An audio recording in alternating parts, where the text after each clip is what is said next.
महाभारत के युद्ध में कई योद्धाओं ने भाग लिया। उस युद्ध में ज्यादातर योद्धाओं के युद्ध करने के पीछे अपने अपने स्वार्थ छिपे हुए थे। पांडवों को अपनी खोई हुई प्रतिष्ठा और अपना राज्य वापस चाहिए था। दुर्योधन को अपना राज्य बचाना था। भीष्म पितामह को अपने राज्य को एक उचित उत्तराधिकारी प्रदान करना था। द्रोणाचार्य को दुर्योधन के प्रति अपनी निष्ठा और ईमानदारी का प्रमाण देना था। परंतु उस युद्ध में एक योद्धा ऐसा मौजूद था, बल्कि मौजूद ही नहीं, एक अहम किरदार में मौजूद था, जिसका इस युद्ध से कोई लाभ नहीं था सिवाय नुकसान के, और वो योद्धा था सूत पुत्र कर्ण।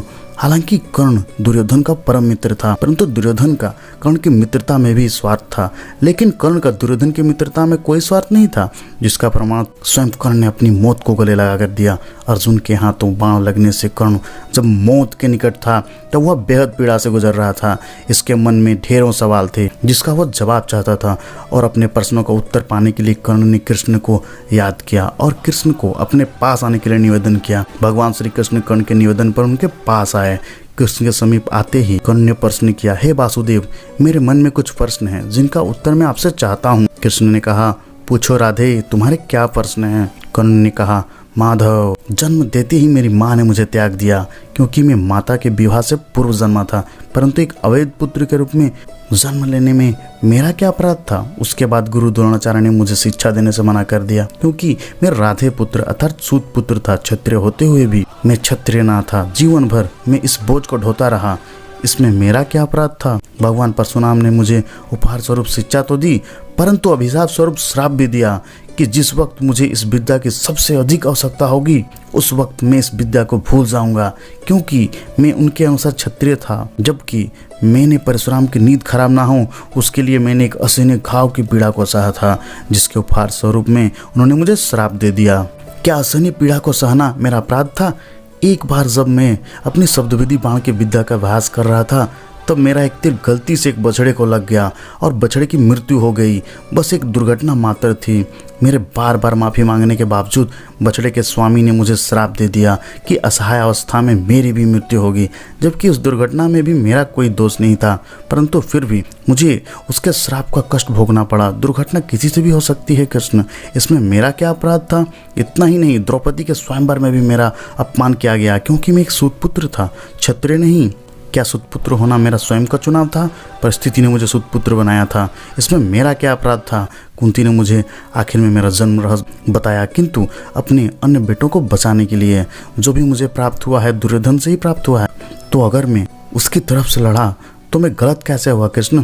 कर्ण के प्रश्नों को सुनने के बाद कृष्ण ने गंभीर स्वर में उत्तर देते हुए कहा, कर्ण, मेरा जन्म कारागार में हुआ।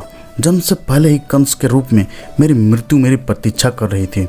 जिस रात मेरा जन्म हुआ, उसी रात मुझे मेरे माता पिता से अलग कर दिया गया। कर्ण, तुम्हारा बचपन खड्ग, रथ, घोड़े, धनुष और बाण के बीच उनकी ध्वनि सुनते हुए बीता, परंतु मुझे ग्वाले की गौशाला मिली, गोबर मिला और खड़ा होकर चल भी नहीं पाया था। उससे पहले ही प्राणघातक हमले झेलने पड़े।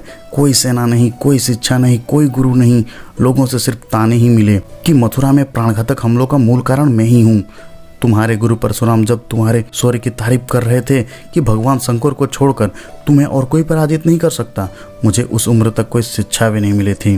तुम्हें अपनी पसंद की कन्या से विवाह किया, परंतु मैंने जिस कन्या से प्रेम किया वह मुझे नहीं मिली, बल्कि मुझे उस कन्या से विवाह करना पड़ा जो मुझसे प्रेम करती थी, जो मुझे चाहती थी। जरासंध से बचाने के लिए मुझे मेरे पूरे समाज को यमुना के किनारे से हटाकर दूर समुद्र के किनारे जाकर बसना पड़ा, जिसके लिए मुझे रणभूमि छोड़कर भागना पड़ा, और रणभूमि से पलायन के कारण मुझे भी कायर कहा गया। जरा विचार करो कर्ण, अगर दुर्योधन युद्ध जीतता है तो तुम्हें बहुत श्रेय मिलेगा, धर्मराज युधिष्ठिर जीतते हैं तो मुझे क्या मिलेगा?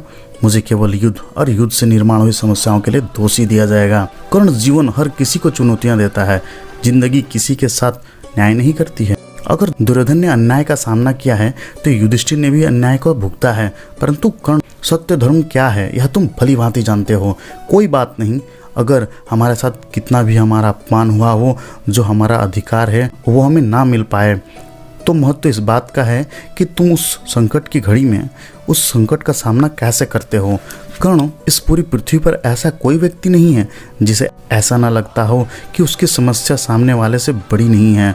हर किसी को ऐसा ही लगता है कि उसकी समस्या की पोटली सामने वाले की पोटली से बड़ी ही है, परंतु यह सत्य नहीं होता है।